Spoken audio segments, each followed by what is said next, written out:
Assalamualaikum warahmatullahi wabarakatuh. Apa kabarnya teman-teman soleh dan soleha hari ini? Semoga teman-teman dalam keadaan sehat walafiat. Amin ya robbal alamin. Baiklah teman-teman, hari ini teman-teman akan belajar bersama Bu Weni dalam pelajaran Pendidikan Jasmani, Olahraga, dan Kesehatan dengan judul 4 Sehat, 5 Sempurna Makananku.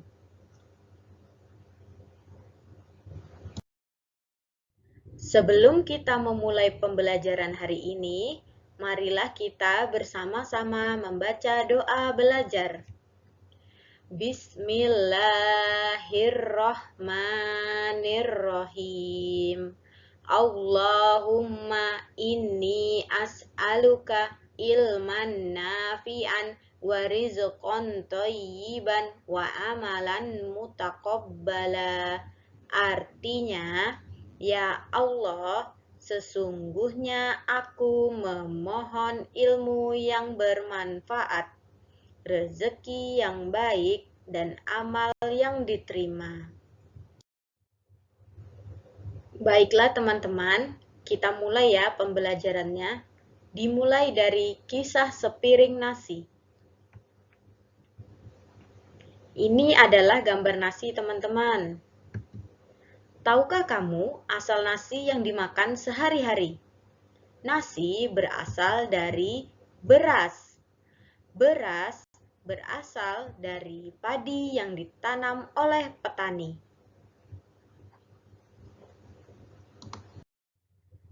Selanjutnya, Ibu Weni akan menjelaskan proses penanaman padi dari awal hingga akhir.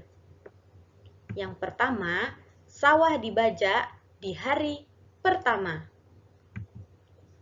Yang kedua, padi mulai ditanam oleh petani pada hari ke-21 dan ke-30. Pada hari ke-100, padi mulai berbiji. Pada hari ke-120, padi mulai dipanen oleh petani. Nah, teman-teman tahu tidak 120 hari itu sama dengan berapa bulan? 1 bulan sama dengan 30 hari. Berarti 120 hari sama dengan 4 bulan. Nah, ketika 4 bulan itu, padi mulai dipanen oleh petani, teman-teman. Pada hari ke-130, padi mulai dijemur dan digiling oleh petani.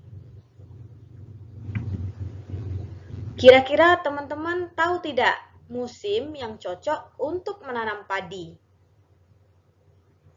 Benar sekali, musim yang cocok untuk menanam padi adalah musim penghujan. Kira-kira saat musim tersebut, cuaca yang sering muncul adalah cuaca apa, teman-teman? Teman-teman pastinya sudah belajar cuaca kan di bahasa Indonesia? Nah, cuaca yang sering muncul adalah cuaca hujan. Dapatkah teman-teman menyebutkan ciri-ciri cuaca hujan? Yang pertama, langit berubah menjadi gelap. Yang kedua, matahari tertutup oleh awan mendung. Yang ketiga, suhu udara terasa dingin.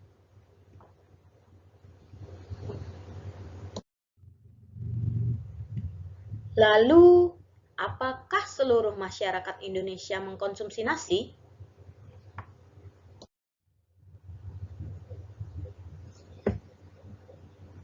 Tidak seluruhnya masyarakat Indonesia memakan nasi sebagai makanan pokok. Mari teman-teman, Ibu Weni ajak jalan-jalan ke daerah Indonesia. Yang pertama, kita jalan-jalan ke daerah Jawa Timur. Di Jawa Timur, pada masa penjajahan Jepang dulu, tiwul pernah menjadi makanan pokok. Makanan ini terbuat dari tepung singkong yang dikukus. Membicarakan tentang tiwul, teman-teman, tiwul memiliki rasa yang gurih dan sedikit manis. Oke, kita lanjut lagi ya jalan-jalannya. Sekarang kita ke Papua. Di Papua ini banyak terdapat tanaman sagu, sehingga hampir seluruh masyarakat di daerah Pulau Papua memakan yang namanya papeda.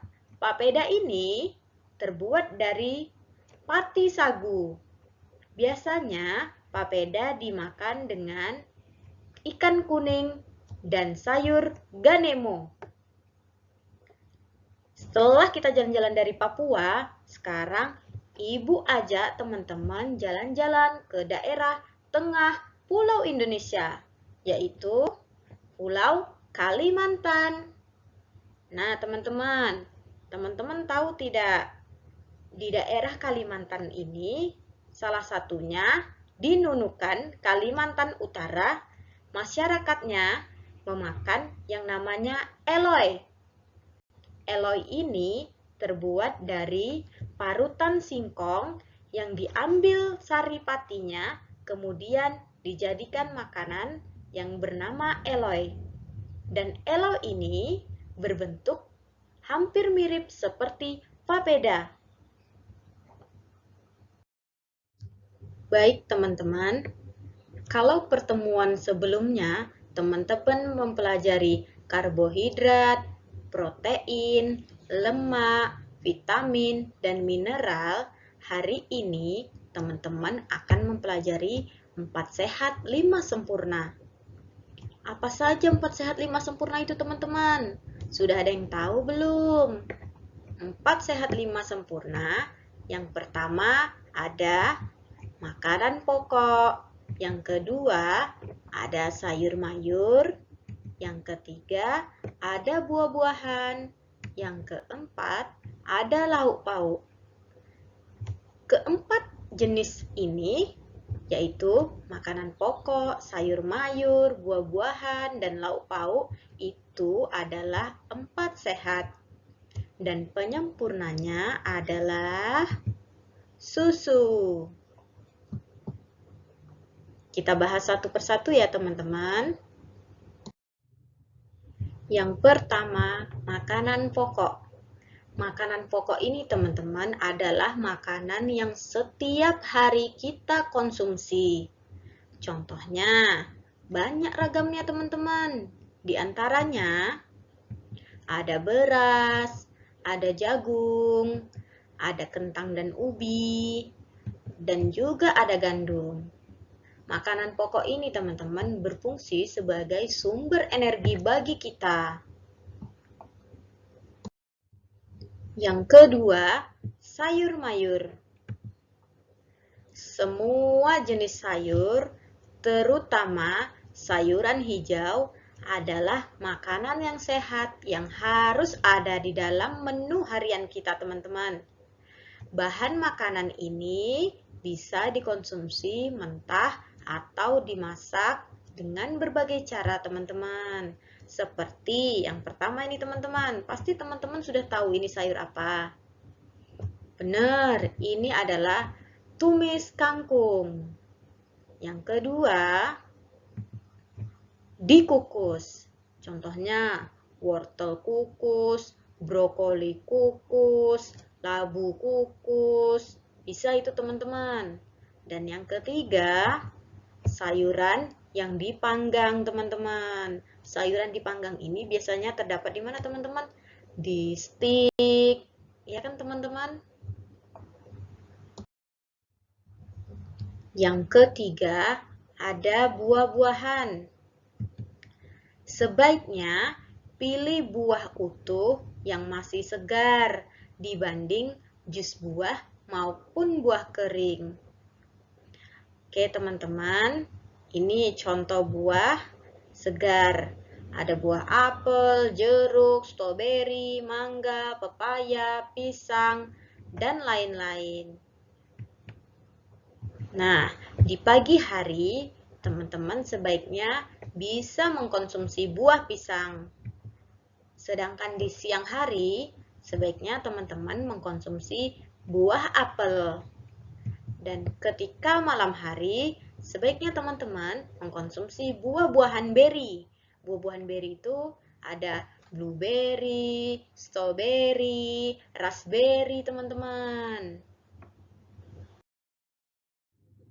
Nah, yang keempat, teman-teman, adalah lauk pauk. Lauk pauk ini nutrisi yang bisa berasal dari hewan maupun tumbuhan. Contohnya nih teman-teman, dari daging sapi. Contoh olahan daging sapi ada sapi lada hitam. Contoh olahan dari daging ayam ada ayam goreng. Contoh dari olahan ikan adalah ikan goreng. Dan contoh nutrisi yang berasal dari tumbuhan yaitu kacang kedelai. Contoh olahan kacang kedelai adalah tahu dan tempe bacem.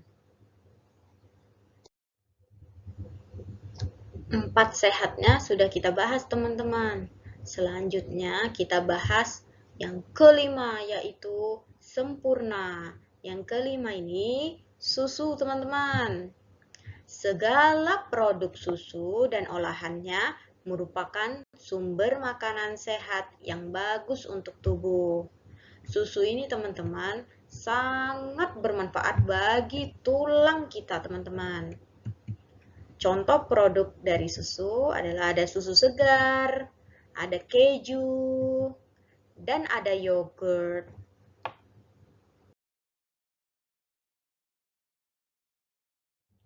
Setelah membahas 4 sehat 5 sempurna, Ibu Weni akan menjelaskan manfaat makanan bergizi. Manfaat makanan bergizi yang pertama yaitu membuat tubuh lebih sehat dan kuat.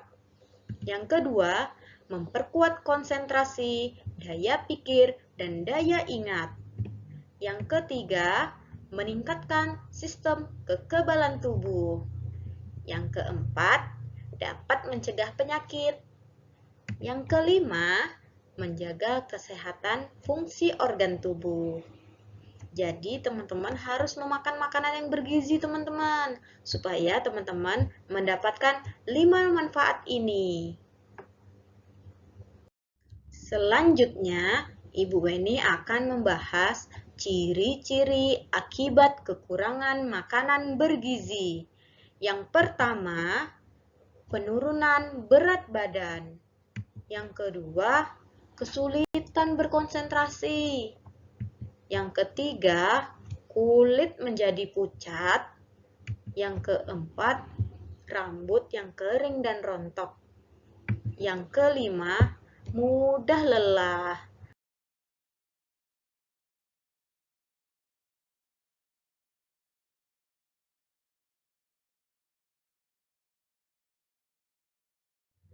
Dari penjelasan materi yang Ibu Weni sampaikan, ternyata di dalam Al-Quran terdapat penjelasan tentang makanan, teman-teman. Di dalam surat Al-A'raf ayat 31 yang artinya, "Hai anak Adam, pakailah pakaianmu yang indah di setiap memasuki masjid. Makan dan minumlah dan jangan berlebih-lebihan. Sesungguhnya Allah tidak menyukai orang yang berlebih-lebihan." Apa saja yang sudah kita pelajari hari ini, teman-teman? Yang pertama, 4 sehat 5 sempurna terdiri dari makanan pokok, yaitu beras, jagung, gandum, kentang, dan ubi. Yang kedua, sayur mayur yang dimasak dengan cara dikukus, ditumis, dan dipanggang. Yang ketiga, buah-buahan. Buah-buahan segar ya teman-teman, seperti pisang, jeruk, anggur, strawberry, blueberry, raspberry. Dan yang keempat, lauk pauk. Lauk pauk ini olahan daging sapi, daging ayam, daging ikan, tahu, dan tempe. Dan yang kelima adalah susu, seperti olahan dari susu yaitu keju dan yogurt. Nah, itu tadi pembahasan 4 sehat, 5 sempurna. Dan manfaat makanan bergizi yang diperlukan oleh tubuh kita. Agar teman-teman bisa beraktivitas setiap hari dengan semangat, tubuh yang menjadi sehat dan cerdas. Jangan lupa teman-teman, makan makanan yang sehat dan bergizi. Serta jangan lupa ini, minum air putih yang cukup setiap hari. Untuk penugasan kali ini, teman-teman diminta untuk mengerjakan tugas yang ada di Hampan Project aktivitas 16. Di situ teman-teman diminta untuk menuliskan menu makanan yang teman-teman konsumsi selama 3 hari. Sebelum mengerjakannya, Ibu harap teman-teman membaca doa dulu ya teman-teman agar diberi kelancaran oleh Allah Subhanahu wa taala. Diucapkan jazakumullah khair. Assalamualaikum warahmatullahi wabarakatuh.